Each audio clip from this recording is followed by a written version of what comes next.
नमस्कार, आप देख रहे हैं एसबीटी न्यूज। पेश है 20 जुलाई बुधवार शाम 7:15 बजे राजस्थान की बड़ी खबरें। राजस्थान सरकार ने कक्षा 6 से 8वीं की छात्राओं को बड़ी सौगात दी है।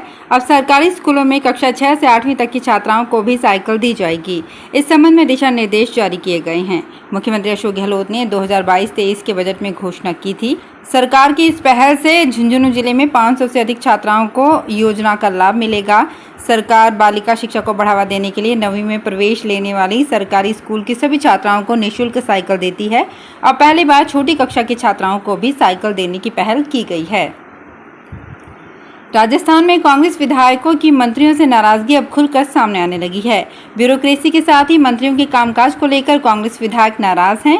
जनता से जुड़े विभागों में काम करने के तौर तरीकों पर विधायकों ने नाराजगी जताई है। सरकार की स्कीम के साथ तबादलों को लेकर भी नाराजगी के सुर उठ रहे हैं। करीब 40 से ज्यादा विधायकों ने मुख्यमंत्री अशोक गहलोत से मिलकर मंत्रियों की शिकायत की है। सबसे ज्यादा शिकायतें मंत्रियों के जनता के काम नहीं करने की है। राजस्थान में रीट की तैयारियों को लेकर प्रशासन अलर्ट है। जयपुर जिले में 23-24 जुलाई को 3,50,000 अभ्यर्थी राजस्थान अध्यापक पात्रता परीक्षा 2022 देंगे। जयपुर में परीक्षा देने बाहरी जिलों से 1,35,000 अभ्यर्थी आएंगे। वहीं हरियाणा, उत्तर प्रदेश, मध्य प्रदेश, पंजाब सहित अन्य राज्यों से 65,000 अभ्यर्थी जयपुर में आएंगे।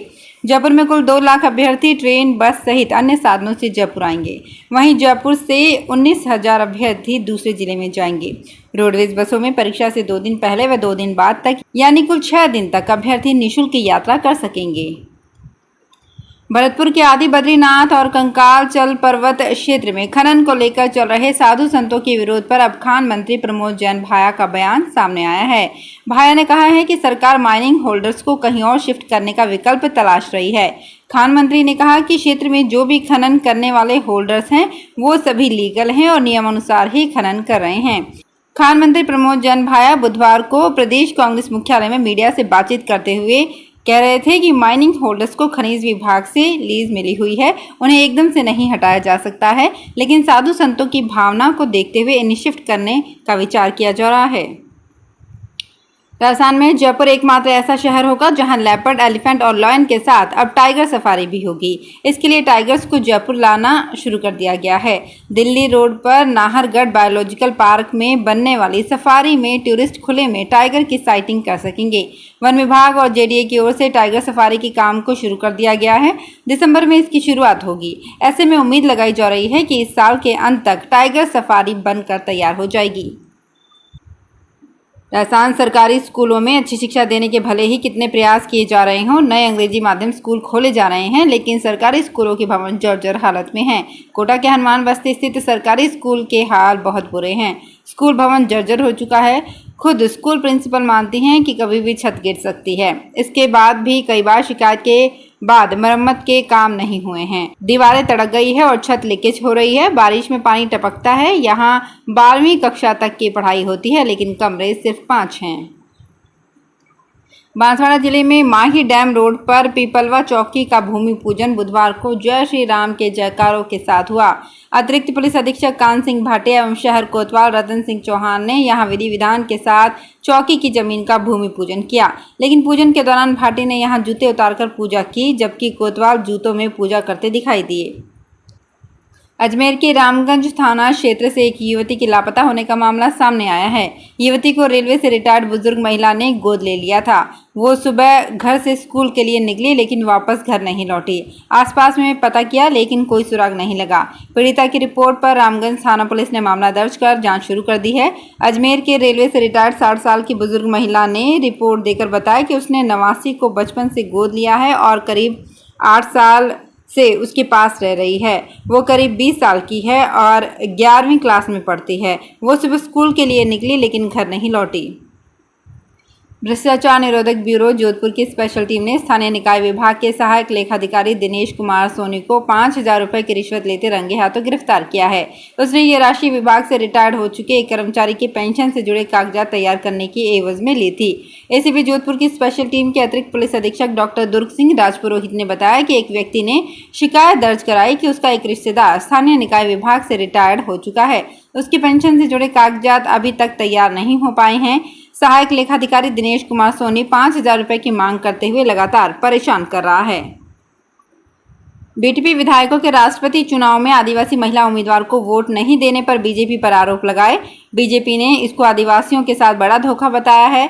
बीजेपी ने कहा कि बीटीपी के दोनों विधायक कांग्रेस की सरकार बचाने और राज्यसभा चुनाव में जाते हैं, लेकिन आदिवासी महिला के राष्ट्रपति बनने का मौका आया तो वो नजर नहीं आए। इसके साथ ही आदिवासियों के हिमायती बनने का दिखावा करने वाले बीजेपी विधायकों की पोल खुल गई है।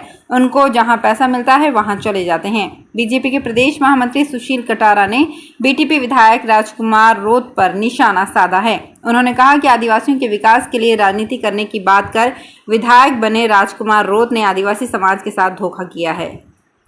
सिरोही जिले में सावन के महीने में मानसून पूरी तरह से सक्रिय नजर आ रहा है। जिले में पिछले एक सप्ताह से रुक रुक कर तेज बरसात से नदियां उफान पर है।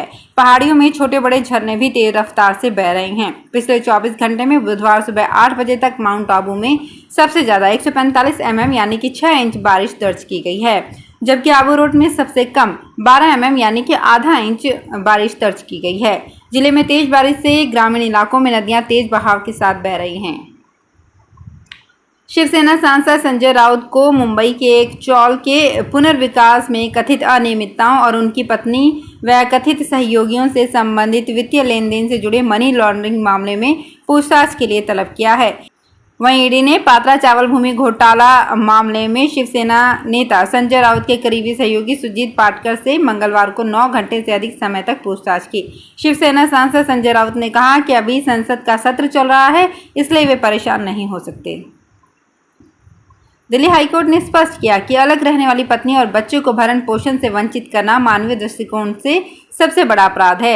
अदालत ने पत्नी को गुजारा भत्ता प्रदान करने के लिए निचली अदालत के आदेश को चुनौती देने वाली पति की याचिका खारिज करते हुए उस पर 20,000 रुपये का जुर्माना लगाया है। पति ने वैवाहिक मामले का निपटारा होने तक पत्नी और बच्चे को अंतरिम भरण पोषण के तौर पर 20,000 रुपये की राशि का भुगतान करने के निर्देश को चुनौती दी थी। थानों में अक्सर पीड़ित अधिकारों की लड़ाई के लिए गुहार लगाने आते हैं। दूसरी तरफ यहां पर कार्यरत आधी आबादी को पूरे अधिकार नहीं मिल पा रहे हैं। हालात ये हैं कि चूरू जिले के कई थानों में महिला पुलिसकर्मियों के लिए अलग से शौचालय तक की व्यवस्था नहीं है। पुलिस बेड़े की आधी आबादी अभी भी कई तरह की सुविधाओं से महरूम है। जानकारी के मुताबिक महिलाओं पर बढ़ते मामलों को देखते हुए थानों में भी महिला पुलिसकर्मियों की आवश्यकताओं को महसूस किया जाने लगा, पर महिला कर्मियों के लिए सुविधाएं नहीं जुटाई गई। राजस्थान सरकार की ओर से खोले जाने वाले ओपन जिम के तहत झालावाड़ में भी खेल स्टेडियम में ओपन जिम स्थापित किया जाएगा। ओपन जिम के लिए झालावाड़ खेल स्टेडियम में जगह जगह चिन्हित कर ली गई है। जैसे ही जयपुर से बजट स्वीकृत होगा, काम शुरू कर दिया जाएगा। ओपन जिम खुलने के बाद खेल संकुल में आने वाले खिलाड़ियों और आमजन को खेलों के अतिरिक्त अपनी फिटनेस बनाने के लिए निःशुल्क सुविधा मिलेगी।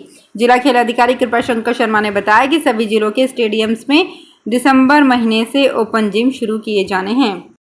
तो फिलहाल इस बुलेटिन में इतना ही, फिर हाजिर होंगे कुछ और बड़ी खबरों के साथ। अगर आप भी अपने आसपास की छोटी बड़ी और महत्वपूर्ण खबरों से अपडेट रहना चाहते हैं तो सब्सक्राइब कीजिए हमारे चैनल एसपीटी न्यूज को और प्रेस कीजिए बेल आइकन पर।